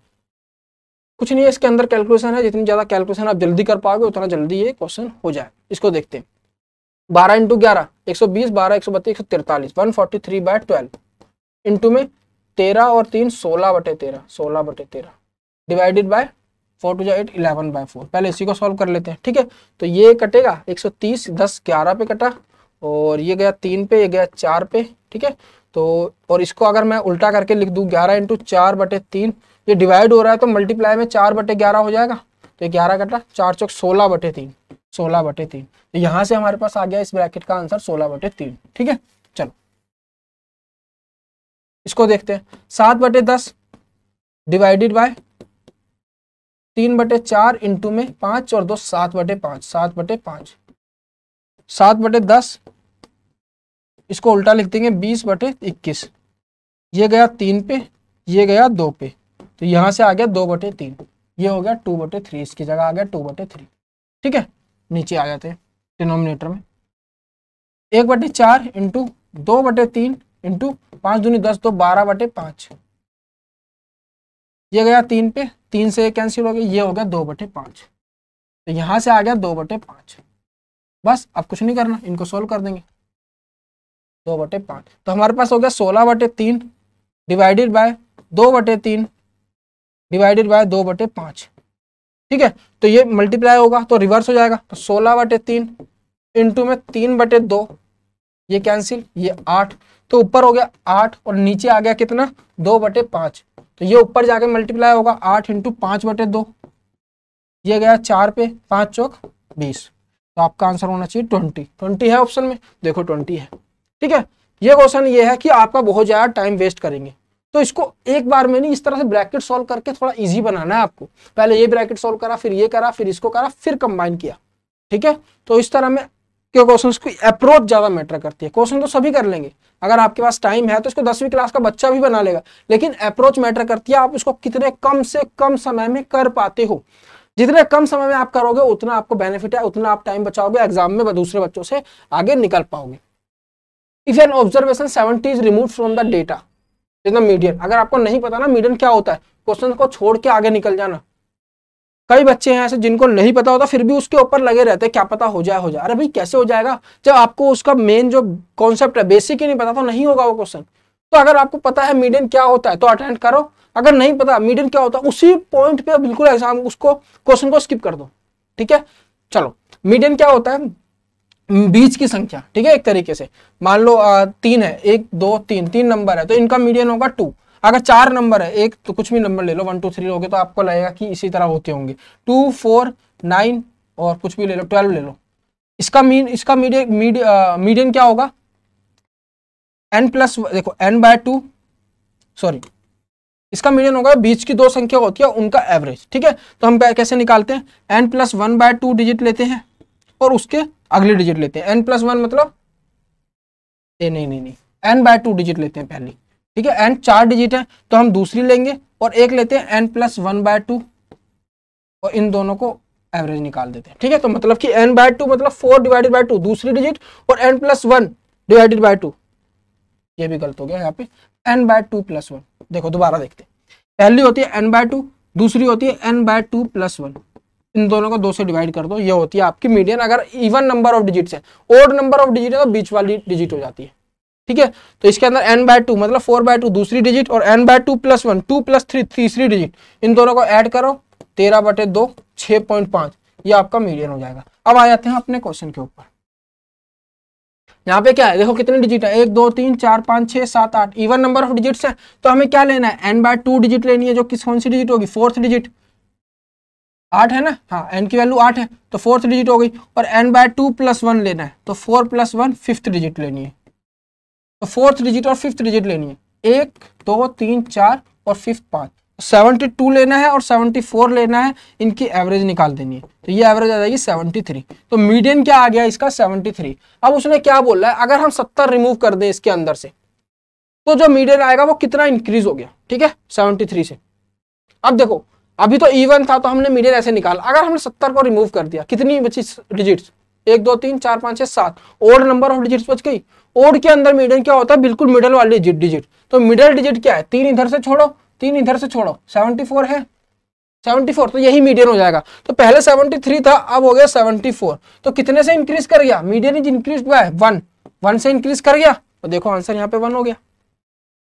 इजी है, कॉन्सेप्ट है इस क्वेश्चन के अंदर, इस तरह के क्वेश्चन बच्चे छोड़ देते हैं, क्योंकि पहले अटेम्प्ट नहीं करा होता, पता ही नहीं होता कि इस तरह के क्वेश्चन ही पूछते हैं। नया क्वेश्चन आते ही बच्चे ब्लैंक हो जाते हैं, क्योंकि उन्होंने प्रैक्टिस तो करी होती है, पर वो एक फिक्स पैटर्न के ऊपर ही प्रैक्टिस करते आते हैं कि टाइप 1 हो गया, टाइप 2। कभी भी क्वेश्चन को ऐसे मत करो कि टाइप 1 के क्वेश्चन हो गए, टाइप 2 के क्वेश्चन हो गए। कई सारे टीचर्स ऐसे कराते हैं, ऐसे कभी मत करो, कॉन्सेप्ट को पकड़ो, ठीक है, ताकि नया क्वेश्चन आए तो वो आपसे इजिली बन जाए। चलो, Suresh borrows 8,000 at 25% per annum simple interest and Ramesh borrows 91,000 at 20% per annum simple interest. In how many years will their amounts of debts be equal? ठीक है, चलो इस क्वेश्चन को देखते हैं। सुरेश ने 8,000 रुपए लिए 24% पर एनम के सिंपल इंटरेस्ट पे, और रमेश ने 91,000 रुपए लिए 20% के रेट पे सिंपल इंटरेस्ट पे। तो in how many years will their amounts of debts be equal, कितने साल के बाद दोनों के पैसे बराबर हो जाएंगे, दोनों देने, प्रिंसिपल और सिंपल इंटरेस्ट दोनों को लगा के।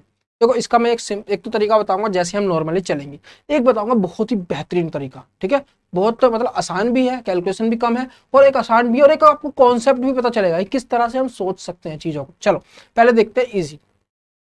दोनों का जो प्रिंसिपल और सिंपल इंटरेस्ट दोनों बराबर होना है, तो पहले वाले का प्रिंसिपल प्लस सिंपल इंटरेस्ट, दूसरे वाले का प्रिंसिपल प्लस सिंपल इंटरेस्ट, इनको बराबर होना है। पहले वाले का प्रिंसिपल कितना है 80,000 रुपीज, दूसरा, और इसका सिंपल इंटरेस्ट कितना बनेगा, चलो इसको पी ही रखते हैं अभी, ठीक है, इसको P1 रखो, P1 प्लस इंटू आर कितना है 24%, और टी मान लेते हैं, टी तो दोनों का सेम रहेगा, क्योंकि एक पर्टिकुलर टाइम पीरियड के बाद दोनों का इक्वल हो रहा है डेप्थ, तो टी तो दोनों का सेम रहेगा, ठीक है, इंटू 100 डिवाइडेड बाय 100। ऐसे इसका हो गया P2 प्लस P2 इंटू इसका रेट कितना है 20 इंटू टी बाय 100। यहां से P1 कॉमन ले लेते हैं, P1 ये हो गया 1 प्लस 24 टी बाय 100। ऐसे इधर हो जाएगा P2 1 प्लस 20 टी बाय 100। इसको सॉल्व करते हैं, ठीक है, तो ये हो जाएगा आपके पास, इसको थोड़ा छोटा कर ले, हो जाएगा, तो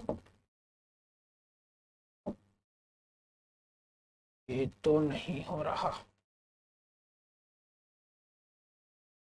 हो तो जाता है छोटा, नहीं हो नहीं रहा है ना, चलो छोड़ो इसको, हो नहीं रहा है छोटा, इसको ऐसे ही देखते हैं।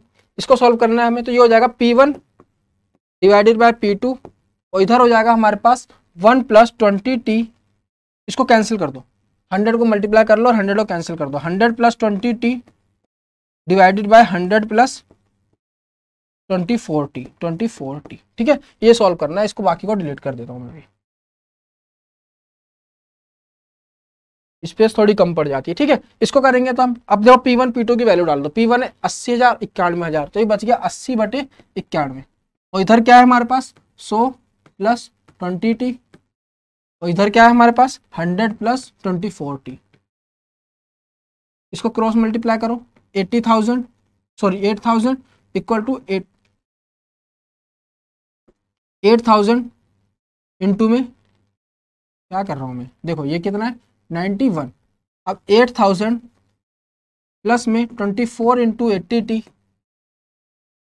ये बराबर हो गया किसके 9100 प्लस में 91 इंटू 20 टी, ठीक है, यहां तक समझ आया। उसके बाद इसको उसको इधर ले आओ, 24 into 80 T equal minus 91 into 20 T, ये बराबर हो जाएगा 9100 में से 8,000 जाएंगे तो ये बच गया 1100, ठीक है। अब इसको सॉल्व करना है, देखो इसको सॉल्व करने के लिए क्या करो, ऐसे सॉल्व करोगे मल्टीप्लाई करके थोड़ा टाइम लग जाता है, थोड़ा सा स्मार्ट वर्क करो। यहाँ पे 20 है, अगर मैं इसको भी 20 बना सकता हूँ, इसको 20 बना लूंगा और 20 इजिली कॉमन बाहर आ जाएगा। अगर मैं इसको लिख लूँ 4 इंटू 20 तो 20 बाहर आ जाएगा, और ये 24 इंटू 4 96 हो जाएगा, उसमें से 91 माइनस हो जाएगा, ठीक है, तो क्या बन जाएगा 20 अंदर बच गया, 24 इंटू 4 96, यहाँ पे बचेगा 20 बाहर चला गया, तो ये बच गया 91, ठीक है, और टी को भी बाहर ले लो, आएगा, इजिली हो गया। 96 में से 91 गया 5 इंटू 20 100 टी, तो ये 100 टी किसके बराबर आ गया 1100 की, तो 100 टी आपके बराबर आ गया 1100 के, तो आपका टाइम पीरियड कितना आ गया, ये आ गया आपके पास 11 ईयर्स, तो यही आपका आंसर है, देख लो, ठीक है, 11 ईयर्स। अच्छा क्वेश्चन था, अगर इस तरह से करोगे तो मतलब तरीका अच्छा है और कर सकते हो, कोई दिक्कत नहीं है, बहुत अच्छा तरीका है, इसी तरह से ही करना पड़ेगा, तो ज्यादा टाइम नहीं लगेगा, इसको जल्दी जल्दी करोगे तो। एक तरीका और बताता हूँ, बहुत बेहतरीन तरीका है, ध्यान से सुनना। एक मैथ्स की ब्यूटी भी आपको पता चलेगी। चलो देखो 8,000 91,000 दोनों का डिफरेंस कितना है 11,000 रुपीज का, ठीक है 11,000 रुपीज का। अब देखो मान लो 1 साल का हम इंटरेस्ट निकालते हैं, जितने का गैप आ रहा है उस गैप को हमें 11,000 बना दें अगर, तो वही उसी टाइम पे तो हमारा क्या होगा, दोनों का इक्वल अमाउंट हो जाएगा। अभी क्या है अमाउंट इक्वल नहीं है, देखो 11,000 का फर्क आ रहा है और हमें अमाउंट को इक्वल करना है। ये अमाउंट कैसे इक्वल होगा, एक को ज्यादा इंटरेस्ट मिल रहा होगा एक को कम इंटरेस्ट मिल रहा होगा, मतलब इसको ज्यादा इंटरेस्ट 8,000 इसको हमें बढ़ाना है, ठीक है इसको ज्यादा इंटरेस्ट मिल रहा होगा इसको कम इंटरेस्ट मिल रहा होगा, ठीक है और कुछ कुछ साल बाद में मिलता रहेगा तो इसका इंटरेस्ट बढ़ता रहेगा, वो एक टाइम बाद जो है इसके बराबर हो जाएगा। तो हमें सिर्फ 11,000 का जो गैप होगा ना दोनों के बीच का उसको फिल करना है, ठीक है समझ आया मैंने क्या बोलना चाहा यहाँ पे। इसका जो इंटरेस्ट थोड़ा इससे फालतू आएगा उस इंटरेस्ट को हमें 11,000 तक पहुंचाना है बस, उस टाइम पे दोनों का जो अमाउंट है वो बराबर हो जाएगा। अब देखते हैं दोनों का एक एक साल का निकाल लेते हैं कितना कितना अमाउंट उसको कितना कितना इंटरेस्ट मिल रहा है एक एक साल में, ठीक है तो ये हो गया 80,000 का 24% देखोगे अगर आप तो 80% निकालेंगे, 80 24 निकालेंगे हम इसका, ठीक है ना हाँ 1 साल का निकाल रहे हैं इंटरेस्ट निकाल रहे हैं तो ये हो जाएगा आपका 80 160 और एक 80 दोनी 160 200 8 दूनी 16 32 320 तो ये हो गया आपका पास 160 और 120। कुछ गड़बड़ हो रही है ना, इसको सीधा करो यार 8 चौक 32 का 2 हासिल 3 8 दूनी 16 3 1920, ठीक है 1920। और इसका देखते हैं अगर हम 91,000 इसका 10% होगा हमारे पास 9100, उसका डबल हो गया 18,200, ठीक है इसको इंटरेस्ट मिल रहा है 18,200 रुपए का, गलत तो रहा है यार कुछ है ना 9100 20 10% इसका होगा 0 से 9100 होगा ठीक है और उसका डबल हो जाएगा 18,200 यार 218,0 18,200 एक बार देख लेते हैं 10% उसका हुआ कितना एक 0 से 0 इसलिए 91 से उसका डबल हो गया 9 2 18 18,200। इसको भी देखते हैं 10% इसका हुआ 8,000 8 दूनी 16,000 80,000 8,000 लिख रखा है 80,000 यहाँ पे एक जीरो और आएगा, ठीक है देखो इसका आ गया इतना 1 साल का, इसका आ गया इतना, थोड़ी सी वो कैलकुलेशन में टाइम लग गया ना तो लगता नहीं है तेरा। अब देखो दोनों का डिफरेंस कितना हुआ 200 और 1,000 रुपीज 1,000 रुपीज। तो हमें क्या करना है इस 1,000 का जो इंटरेस्ट है इसके पास फालतू आता रहेगा और हमें उसे 11,000 के बराबर बनाना है। तो 11 साल में 11,000 के बराबर बन जाएगा नहीं बन जाएगा, टी कितना आ जाएगा 11 साल आ जाएगा। अच्छा कॉन्सेप्ट था, बहुत अच्छा कॉन्सेप्ट था, इसको देखो ठीक है। वो इंटरेस्ट कब दोनों का अमाउंट कब बराबर होगा, जब जो जिसके पास फालतू इंटरेस्ट आ रहा है, एक के पास इतना इंटरेस्ट आ रहा है एक पे इतना, एक पे फालतू आ रहा है पहले वाले से कुछ, उस फालतू इंटरेस्ट को अगर हम उसका गैप भरने के लिए लगा दें तो वही तो टाइम पीरियड होगा, ठीक है चलो आगे बढ़ते हैं। A sum of money was invested at a simple rate of R% पे इन्वेस्ट किया 3 साल के लिए, अगर उसका रेट बढ़ा दिया 2% से तो 84 रुपए ज्यादा मिले तो कुछ नहीं करना, 3 साल के लिए सिंपल इंटरेस्ट कितना हो जाएगा, 1 साल का R% है 3 साल का हो जाएगा 3R%, ठीक है दूसरे वाले में R+2 है 3 साल का कितना हो जाएगा 3R+2%। अब देखो ये क्या है 3R+6%, अब 3R% तो यहाँ पे भी लग रहा था सेम अमाउंट के ऊपर, 3R% यहाँ पे भी लग रहा है सेम अमाउंट के ऊपर, लेकिन यहाँ पे कुछ पैसे फालतू मिल रहे हैं, वो किस वजह से आ रहे हैं, वो इस 6% की वजह से आ रहे हैं, समझ आया। तो ये 6% किसके बराबर हो गया 84 के, तो 100% निकाल देंगे किसके बराबर आएगा 1400 के, ठीक है तो यहाँ पे आपका आंसर हो जाएगा कितना 1400 रुपीज, समझ आया। चलो आ रहा है नहीं आ रहा समझ, बहुत इजी है, इसी तरह से अप्रोच करनी है आपको। 12.5 point of the first number is 37.5% of the second number, किसी नंबर का 12.5 कितना होता है 1/8x, 37.5% of the second number 37.5% कितना होता है देखो 50 minus 12.5%,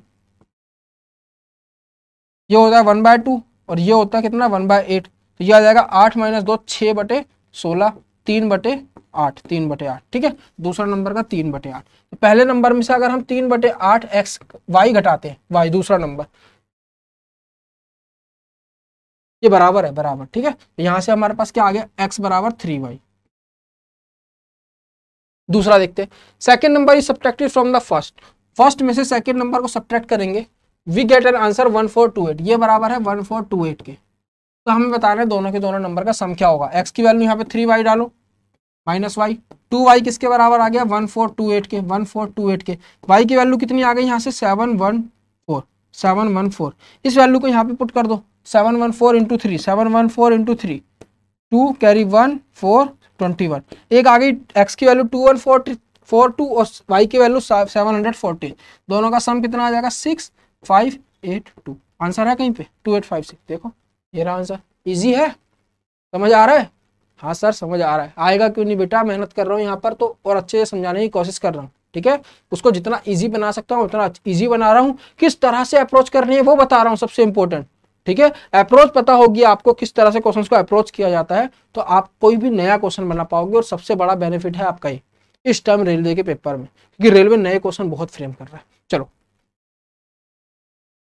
find the value of, इसकी निकालनी है 169 माइनस, ये ध्यान रखना जब भी माइनस दिया उसकी पावर ओड होती है तो माइनस ही आता है यहाँ पे। अगर ये यहाँ पर 4 होता या 6 होता या 8 होता तो ये पावर माइनस नहीं आती, प्लस आती, लेकिन ओड होता है तो माइनस की पावर माइनस हो जाती है, ठीक, माइनस ही रहती है, ठीक है। 8 की क्या हो गई, सॉरी 13 का निकालेंगे ना, ये तो हमने स्क्वायर लिया है, और 13 का निकाल लो जल्दी से, 169 इंटू 13, 27 का 2, 18 और 2 0 कैरी 2 5 9 6 1। जरूरी नहीं आपको याद होनी चाहिए, ठीक है, नहीं आए तब भी आप इस क्वेश्चन को जल्दी से कर सकते हो, ठीक है। 8 का होता है 512 और 5 का होता है 125, तो इसमें से 125 प्लस करो पहले, 7 3 6, इसको घटा दो इसमें से 637 में से 0 6 15, 1560 आंसर है। 1560 आंसर नहीं है, मतलब इन्होंने इस तरह से दे दिया, इसको थोड़ा सा देखना पड़ेगा करके। पहली चीज तो हमारा आंसर किस में आ रहा है, पॉजिटिव में, तो ये दोनों ऑप्शन तो गलत हो गए, ठीक है। अब इसको एक को मल्टीप्लाई करके देख लो, अगर पीछे देखो इसको मल्टीप्लाई करोगे तो 0 नहीं आएगा, इसको मल्टीप्लाई करोगे तो 0 आएगा, यहीं पे आपको समझ जाना चाहिए, चाहे इसको मल्टीप्लाई करके देख लो। 39 इंटू 4 6 3 1560 1560, ठीक है। यहाँ पे स्मार्ट वर्क करना है, आप देखोगे मैंने यार ये निकाला, अब ऐसे कैसे पता करूं।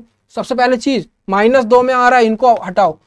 दूसरा देखो इसमें पीछे 0 आ रहा है, 0 कब आएगा, जब हमारी किसी एक डिजिट में 0 होगा, इसके अंदर 0 आ ही नहीं सकता, ये होता है स्मार्ट वर्क, ठीक है। चलो time taken by a boat to go 7 kilometre downstream is the same as the time taken by to go 3 kilometre upstream. वो बोल रहा है 7 किलोमीटर डाउन स्ट्रीम जा रही है बोट, उसमें जितना टाइम लग रहा है उतना ही टाइम लग रहा है ऊपर 3 किलोमीटर जाने में, ठीक है। It can go 14 kilometre up stream, 14 kilometre ऊपर जाने में, and the same distance downward in a total time, और इतना ही डिस्टेंस वापस आने में उसको कितना टाइम लग रहा है बच्चों, उसको लग रहा है 6 2/3 आवर्स, मतलब कि 20/3 आवर्स, 20/3 आवर्स। देखो इस तरह के क्वेश्चंस में क्या करना है, ज्यादा नहीं कुछ सोचना, ये 1/x + y, ये जो नीचे डिनोमिनेटर है ना, ये थोड़ी सी दिक्कत करते हैं इस चीज के अंदर, ठीक है, ये थोड़ी सी दिक्कत करते हैं। इसको क्या करो, आप मान लिया करो हमेशा x + y को माना करो, सॉरी 1/x + y को आप माना करो 1/u, और 1/x - y को माना करो 1/v, ठीक है। और देखो ये दो इक्वेशंस बन जाएंगे आपकी, 1 + xy + y की जगह हम लिख देंगे 7u, और ये हो जाएगा 3v, ठीक है। और यहां पर भी हो जाएगा, ये क्या इक्वेशन बन जाएगी आपकी 14u + 14v = 20/3, बनेगी नहीं बनेगी। अब यहाँ पे क्या करो आप, एक वैल्यू रख दो, u की जगह पे वैल्यू रख दो, इसको बना लो, ये इसको 2 से मल्टीप्लाई कर लो, 14u = 6v, अब 14u की जगह रख दो 6v, 14 और 6v 20v, 20v बराबर हो गया आपका 20/3 के, 20/3 के, 20 से 20 कैंसिल, v की वैल्यू कितनी आ गई 1/3। अब v की वैल्यू 1/3 है तो x - y की भी देखो एक चीज गलत हो गई, यहाँ पर ये u के बराबर रहेंगे इसको, और इसको भी v के बराबर रहेंगे। अब v की वैल्यू 1/3 है तो x - y की वैल्यू क्या आ जाएगी 3 आ जाएगी। देख लो यहाँ से, अगर इसकी वैल्यू 1/3 है तो x - y की वैल्यू 3 हो गई, तो बस यहीं पे आपका क्वेश्चन खत्म हो जाएगा। अब देखो x - y की वैल्यू क्या हो गई 3। अब देखो उसने बोला है will take to go 16.8 kilometre upstream, 16.8 ऊपर जाने में x - y कितना टाइम लगेगा, तो निकाल दो। 5 6 और 1 0 5.6 आवर्स, 5.6 आवर्स, यही आपका यहाँ पर हो जाएगा आंसर। चलो इसको सॉल्व करना है, पहले ब्रैकेट को देख लो 6 और फिर इसको मल्टीप्लाई कर दो 9 से 54 माइनस इसको मल्टीप्लाई करोगे 12 प्लस 1, ये गया 12 42 प्लस 1 43, आपका आंसर हो जाएगा। ठीक है, ये क्वेश्चन तो आपके देखते ही बनने चाहिए। चलो इसको भी सॉल्व करते हैं जल्दी से। देखो इस तरह का क्वेश्चन कभी भी आए ना तो ये देखा करो सबसे बड़ी डिजिट है वो जो वो जहां पर उसके साथ में डिवाइड का लगा के देखेंगे वो कट जाए। ठीक है, प्लस लगाने से तो और बहुत बड़ी होगी, यहाँ पर छोटी होगी। देखो ये चीज देखा करो, देखो 5 डिवाइडेड बाय 40, इसको अगर सॉल्व करेंगे तो फ्रैक्शन में ले जाएगा ये आंसर को। ठीक है, हमें फ्रैक्शन में नहीं चाहिए, तो डिवाइड के निशान को अगर इस तरह से हो तो उसको चेंज करा करो किसी के साथ। ठीक है, और ऐसी जगह लगाने की कोशिश करा करो जहां पर कैंसिल हो जाए आराम से। अब मैं इस डिवाइड को उठा के यहाँ ले आऊं तो आराम से इजीली कैंसिल हो रहा है ना, तो सबसे पहले ऑप्शन ये इसको चेक करा करो। अब देख लो इसको करके 630 divided by 6 minus 5 plus 40 into 10, ये आपके पास आ गया 105 माइनस 5 प्लस 400, ये हो गया 100 प्लस 400 5 नहीं, ये आंसर नहीं बन रहा हमारा, गलत हो रहा है कुछ। इसमें नंबर्स को भी चेंज करना है, हाँ 5 और 10 को भी चेंज करना है, तो यहाँ पर आ जाएगा 10, यहाँ पे आ जाएगा 5। अब देखो अब आ जाएगा। ठीक है, ये कितना आया था 105 माइनस 200 माइनस 190। ठीक है, तो 105, गलती हो रही है अभी भी कुछ,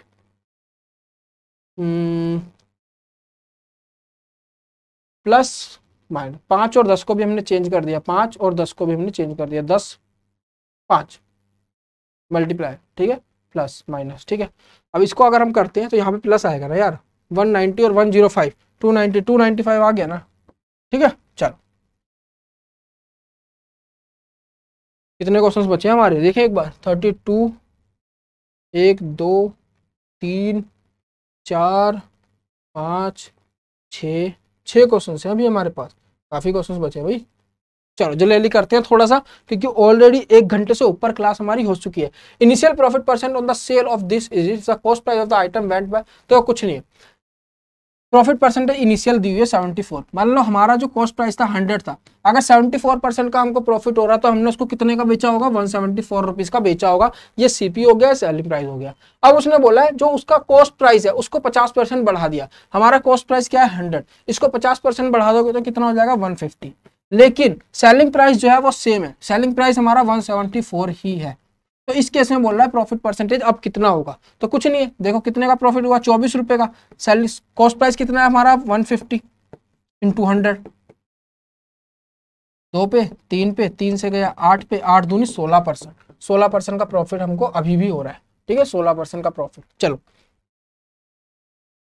11 डिजिट नंबर है, डिविजिबल बाय 72 है, हमको इसकी वैल्यू निकालनी है। सिंपल सी बात है, देखो 8 8 P 5 5 4 0 8 सॉरी 408 5K6 5K6, हमको 72 से डिवाइड करना है, तो इसको देखो 8 इंटू 9 होता है, मतलब अगर हमारा नंबर 8 से भी डिवाइड हो रहा होगा 9 से भी डिवाइड हो रहा होगा तो वो हमारा जो है पूरा नंबर डिवाइड हो जाएगा 72 से, हो जाएगा नहीं हो जाएगा। अब देखो 8 के लिए क्या होता है, लास्ट के 3 डिजिट जो है 5 K और 6, ये 3 डिजिट जो है हमारी 8 से डिवाइड होनी चाहिए। ठीक है, अगर मैं यहाँ पे K की कोई वैल्यू रखता हूँ, मान लो मैंने यहाँ पे रखा 51 1 रखी, तो हमारा गया 6 पे 48 बचा, 3 36 नहीं जा रहा, 2 रख के देख लो बचेंगे 4 46 नहीं जा रहा, 6 कब आता है, 6 आता है उसका 56 पे, मतलब 5 आना चाहिए यहाँ पर। 5 आने के लिए हमारे पास यहाँ पे क्या होना चाहिए,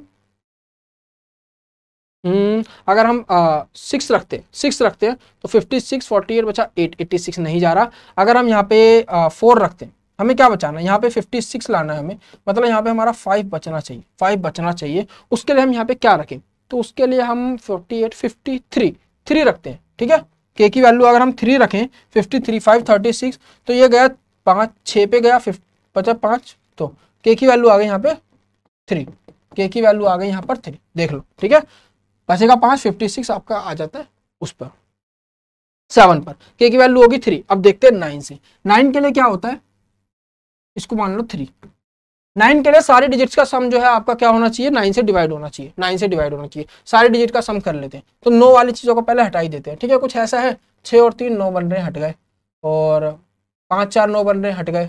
ठीक है, 8 8 16 5 21 21 और 8 29 और 5 34, 34। अब इसके अंदर क्या ऐड करें, इसके अंदर 2 ऐड करेंगे तो हमारा 9 से डिवाइड हो जाएगा, ठीक है। 2 ऐड करेंगे तो हमारी पी की वैल्यू कितनी आ गई 2, और के की वैल्यू हमारी कितनी आ गई यहाँ पर 3, ठीक है। तो उसको वहां पे रख दो, 3 3 9 प्लस 2 2 4, आपका आंसर 13 है। हाँ 13 आंसर आ जाएगा आपका, ठीक है। समझ आया, इसी तरह से सोचने होते हैं इस क्वेश्चन को। चलो ये भी बहुत अच्छा क्वेश्चन है, बहुत बेहतरीन क्वेश्चन है, अच्छे से देखना इसको। इस क्वेश्चन में क्या हो रहा है, X and Y can complete a certain work in 18 दिन। एक्स और वाई दोनों को मिलकर 18 दिन लगते हैं, 18 दिन, सॉरी एक्स को 18 दिन लगते हैं, वाई को 30 दिन लगते हैं, और जेड जो है 50% मोर एफिशिएंट है वाई से। इसका मतलब क्या हुआ, जेड अगर 50% मोर एफिशिएंट है, 50% मोर एफिशिएंट है, 50% की वैल्यू ही 1/2। तो अगर वाई को 2 दिन लग रहे हैं, वाई को अगर 2 डेज लग रहे हैं, तो जेड अगर 50% ज्यादा एफिशिएंट है तो वाई जेड को कितने लगेंगे, 3 दिन लगे। गलत हो रहा है, रुको।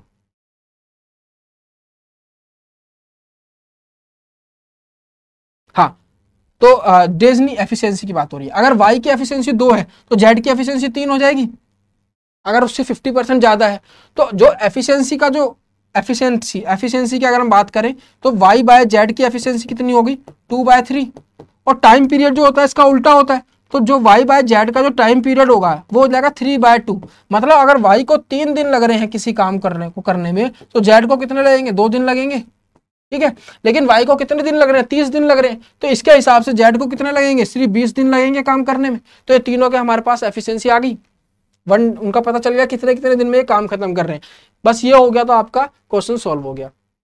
समझ आया ना, ये 1/2 आया था, मतलब अगर बी 2, जो वाई की एफिशिएंसी अगर 2 है तो जेड की एफिशिएंसी 3 होगी, और टाइम पीरियड उसका उल्टा हो जाता है। वाई को अगर 3 दिन लग रहे हैं तो जेड को 2 दिन लगेंगे, तो वाई को अगर 3 दिन लग रहे हैं तो जेड को 2 दिन लगेंगे, ठीक है। अब क्या बोल रहा है, जेड और वाई ने स्टार्ट किया काम करना, 4 दिन बाद छोड़ दिया। पहले इनका हम यूनिट वर्क निकालते हैं, ठीक है। इनका एलसीएम लो, आपके पास आएगा 180। एक्स को करने एक दिन में कितना यूनिट कर रहा है, 10 यूनिट कर रहा है। वाई एक दिन में कितनी यूनिट कर रहा है, 6 यूनिट कर रहा है, और ये कर रहा है 9 यूनिट, ठीक है। ये हो गया एक्स, ये हो गया वाई, ये हो गया जेड। अब वाई प्लस जेड दोनों कितने मिलकर यूनिट कर रहे हैं, एक दिन में 15 यूनिट कर रहे हैं, 15 यूनिट कर रहे हैं। अब इन्होंने 4 दिन काम किया, 4 दिन में इन्होंने कितना काम कर लिया, 60 यूनिट काम कर डाला इन्होंने, 60 यूनिट। बाकी कितना काम बच गया हमारे पास, 180 में से 60 का 120 यूनिट काम बच गया। इसको कौन कर रहा है, इसको 2 बंदे मिलके कर रहे हैं, एक्स और एक पी, ठीक है। एक्स एक दिन में 10 यूनिट काम कर रहा है, एक्स एक दिन में 10 यूनिट काम कर रहा है, लेकिन पी कितना कर रहा है वो हमें नहीं पता, ठीक है। दोनों के दोनों ये मिलके कितने दिन में काम खत्म करते रहे, अगले 4 दिनों में काम खत्म करते रहे, ठीक है। तो पी अकेला कितने दिन में करेगा, तो यहां से पी का हमें पता चल जाएगा यूनिट वर्क, कि वो एक दिन में कितना काम कर रहा है। चलो निकाल लेते हैं, पी यहां से कर रहा है 20, मतलब एक दिन में 20 यूनिट काम कर रहा है, ठीक है। अगर एक दिन में 20 यूनिट काम कर रहा है तो 180 टोटल जो काम है उसको करने में उसे कितने दिन लगेंगे, बच्चों बताओ, खुद बताओ। यहाँ पे अगर 180 यूनिट वर्क है, टोटल वर्क है, एक दिन में 20 यूनिट काम कर रहा है, तो पी को कितने दिन लगेंगे, डिवाइड कर दोगे 9 डेज। तो 9 डेज के अंदर हमारा पी जो है उस काम को खत्म कर देगा। समझ आया, अकेला, अगर हम पी की अकेले की बात करें तो 9 दिन के अंदर पी काम खत्म कर देगा। 9 यहाँ पर आपका आंसर हो जाएगा। बहुत ही बेहतरीन क्वेश्चन था, ठीक है। इसको अच्छे से देखना और मार्क कर लेना। Which of the following fraction should be added to this to obtain this. इसमें तो इक्वेशन ऐसे मत बनाओ, बहुत टाइम लगता है। 5/9 प्लस कोई फ्रैक्शन इक्वल टू 11/6। इसको माइंड में ही समझ जाओ, इसको माइंड में समझ जाओ कि उसको उधर ले जाके माइनस करना है। तो सीधा बस ये लिखो अपने पेपर के ऊपर, इसको सॉल्व करना है आपको। 99 माइनस 30 डिवाइडेड बाय 54, तो ये गया 69/54। तो कैंसिल होगा कुछ, 18 से करते हैं इसको, 18 के रुको 3 से करते हैं, ठीक है। 3 से गएगा तो 18 पे, और ये गया 23 पे। तो अभी क्या आ जाएगा, इसको डिवाइड करोगे तो आप 18 कितने पे गया, 1 पे 5 नहीं सॉरी 1 5 15/18, ये आंसर हो गया। चलो, An equilateral triangle of side 12 cm is inscribed in a circle. What is the area of the circle? आसान क्वेश्चन है। देखो एक इक्विलेटरल ट्रायंगल बनाया है, इसके अंदर हमें सर्कल का एरिया निकालना है, पाई आर स्क्वायर। मतलब हमें आर की वैल्यू चाहिए, हमें आर नहीं पता, हमें ये पता है कितनी है, 12 है, ये भी 12 है, ये भी 12 है। आर कितनी होगी, यहां से इसके सेंटर से यहां तक का डिस्टेंस। तो या तो आपको इसको डायरेक्ट याद होना चाहिए कि इसकी जो वैल्यू होती है a/√3 होती है, a/√3। या अगर आपको नहीं पता तो कैसे निकालनी है वो देख लो। देखो अगर मैं यहाँ पर भी इस तरह से रेडियस ड्रॉ करूँ, यहाँ पर भी ये पूरा 60 डिग्री था तो इतना कितना होगा 30, ऐसे ये भी 30 होगा, इसको r मान लो, ये भी r है, ठीक है। तो r cos 30 अगर मैं ऐसे करके ट्रायंगल बना दूं तो r cos 30 की वैल्यू क्या होगी, देखो ये r है, r cos 30 की वैल्यू इसके बराबर हो जाएगी, ऐसे ही यहाँ से r cos 30 की वैल्यू इसके बराबर हो जाएगी, मतलब 2r cos 30 इसके बराबर हो गए, पूरी एक जो ट्रायंगल की जो साइड है उसके बराबर हो गए, मतलब 12 के। समझ आया? तो इसको 12 ना लेके अगर मैं a लिख लेता हूँ अभी ताकि हमारा फॉर्मूला पता चल जाए, तो देखो क्या आ गई, r की वैल्यू क्या आ गई, a डिवाइडेड बाय 2 cos 30, आई नहीं आई, a डिवाइडेड बाय 2 cos 30, इसकी वैल्यू क्या आ जाएगी, a डिवाइडेड बाय 2 cos 30 की वैल्यू क्या होती है, √3/2, इंटू में √3, 2 ऊपर चला जाएगा, 2 से 2 कैंसिल, तो a बाय √3 आया नहीं आया, ये जो r है कितना आया, a बाय √3, तो वही चीज करनी है। अब a क्या है हमारे पास 12 बाय √3, तो रेडियस कितना आ जाएगा हमारे पास, ये हो गया 3 × 4, 4√3 हो जाएगा, ठीक है। इसका स्क्वायर अब हम एरिया निकाल देंगे, तो πr², पाई की टर्म्स में दिया है तो इसका स्क्वायर कर दो बस, 4 4 16 × 3 48 पाई आपका यहाँ पर आंसर होगा, ठीक है, 48 पाई। समझ आया? हालत खराब हो जाती है बच्चों इतनी लंबी क्लास लेने में ना, तो थोड़ी मेहनत करो, अच्छे से समझो चीज़ों को कैसे क्या हो रहा है यहाँ पे। चलो आगे बढ़ते, आई थिंक लास्ट क्वेश्चन है, हाँ लास्ट क्वेश्चन है, what is the ratio of the number of directors from the continent, ये देखो पढ़ लेना इसको, ये लिखा है हमें बोल रहा कॉन्टिनेंट ऑफ अमेरिका में जितने डायरेक्ट है कितने, 51 और टोटल नंबर ऑफ डायरेक्टर जो है 1 2 3 4 5, टोटल नंबर, इसका रेशो निकालना है, तो इसको ऐड कर लेते हैं हम, ठीक है। 27 57 51 54 और 81, तो 7 दूनी 14 15 19 20 0 2 कैरी 2 9 5 14 19 और 8 27 270, तो यहाँ आ गया 270, ठीक है। कुछ गड़बड़ हो रही है, कॉन्टिनेंट ऑफ अमेरिका 54 है, ठीक है। तो ये गया 2 पे और नीचे हो गया 10, तो 1/5 आंसर है कहीं पे, देखो हाँ 1/5। समझ आया दोस्तों? तो आज की क्लास में इतना ही, ये था पूरा का पूरा होल डिस्कशन कौन से पेपर का, जो 13 तारीख को लेवल 2 का पेपर हुआ सेकंड शिफ्ट के अंदर, ठीक है। अगर आप लोगों के पास किसी भी पेपर की इंग्लिश में पीडीएफ है ना, मतलब रिस्पॉन्स शीट है, तो आप मुझसे शेयर करो, क्योंकि मेरे को अब क्वेश्चन ढूंढने पड़ेंगे। मेरे पास 2 या 3 पेपर ही थे, एक पेपर कल और डिस्कस कर दूंगा, उसके बाद मेरे पास पेपर नहीं है, मुझे बहुत ढूंढना पड़ेगा क्वेश्चन लाने के लिए वहां से। तो अगर आपके पास रिस्पॉन्स शीट है किसी भी शिफ्ट की, इन 3 शिफ्ट को छोड़ के, इंग्लिश मीडियम में या हिंदी में भी होगी चलेगी, तो आप मुझसे शेयर कर सकते हैं, ठीक है। मेरा नंबर आपको पता ही है 828920622105, ठीक है। इस नंबर पे आप शेयर कर सकते हैं, अगर इस पे नहीं करते हो तो इस पे कर लेना, ठीक है। 9560352481, इस नंबर पे आप शेयर कर सकते हो व्हाट्सएप पे अपनी जो भी रिस्पॉन्स शीट है, उसका मैं डिस्कशन पे जल्दी से ला दूंगा, वरना मेरे को बहुत क्वेश्चन ढूंढने पड़ेंगे। बाकी मिलते हैं आपसे कल, दोबारा इसी तरह से सेशन होगा लेवल 3 का, आज लेवल 2 का था। और इसके अलावा रोज सुबह करंट अफेयर्स की क्लास 6 बजे कल से स्टार्ट होगी, उसके साथ भी जुड़ना है आपको, और यकीन मानो कि उसमें भी आपको बहुत ज़्यादा फायदा मिलने वाला है। अगर आपको वीडियो अच्छी लगती है, एनालिसिस अच्छा लगता है, तो आप ज़्यादा से ज़्यादा इस वीडियो को शेयर करना है, लाइक करना है, सब्सक्राइब करना है चैनल को अगर नहीं किया है अभी तक तो, ठीक है। और टेलीग्राम चैनल भी है हमारा, इंस्टाग्राम भी, सबसे आप जुड़ सकते हो, आपको कुछ ना कुछ फायदा वहाँ से कहीं ना कहीं मिलेगा। और अब मैं थोड़े दिन में स्टार्ट करूँगा छोटी छोटी जो ट्रिक्स होती हैं मेमोरीज वाली चीज़ों को याद रखने के लिए, तो उसके लिए भी मैं एक छोटी छोटी वीडियोस लेकर आऊँगा। तो बस आपको कुछ नहीं करना है, चैनल के साथ जुड़ना है, वीडियोस को देखना है। आप 2x की स्पीड पे भी देख सकते हो, ठीक है, जरूरी नहीं है उसको नॉर्मल स्पीड पे देखो, बस ये है कि पढ़ना है, अच्छे से तैयारी करनी है, ज़्यादा से ज़्यादा वीडियो को शेयर करना है। अगर कोई भी डाउट आता है, कोई भी कमेंट, कोई भी परेशानी आती है अपनी तैयारी में, तो नीचे कमेंट सेक्शन में कमेंट करके मुझे बताओ, मैं पूरी कोशिश करूंगा आपकी हेल्प करने की, ठीक है। चलो दोस्तों, मिलते हैं नेक्स्ट क्लास में। धन्यवाद दोस्तों, जय हिंद।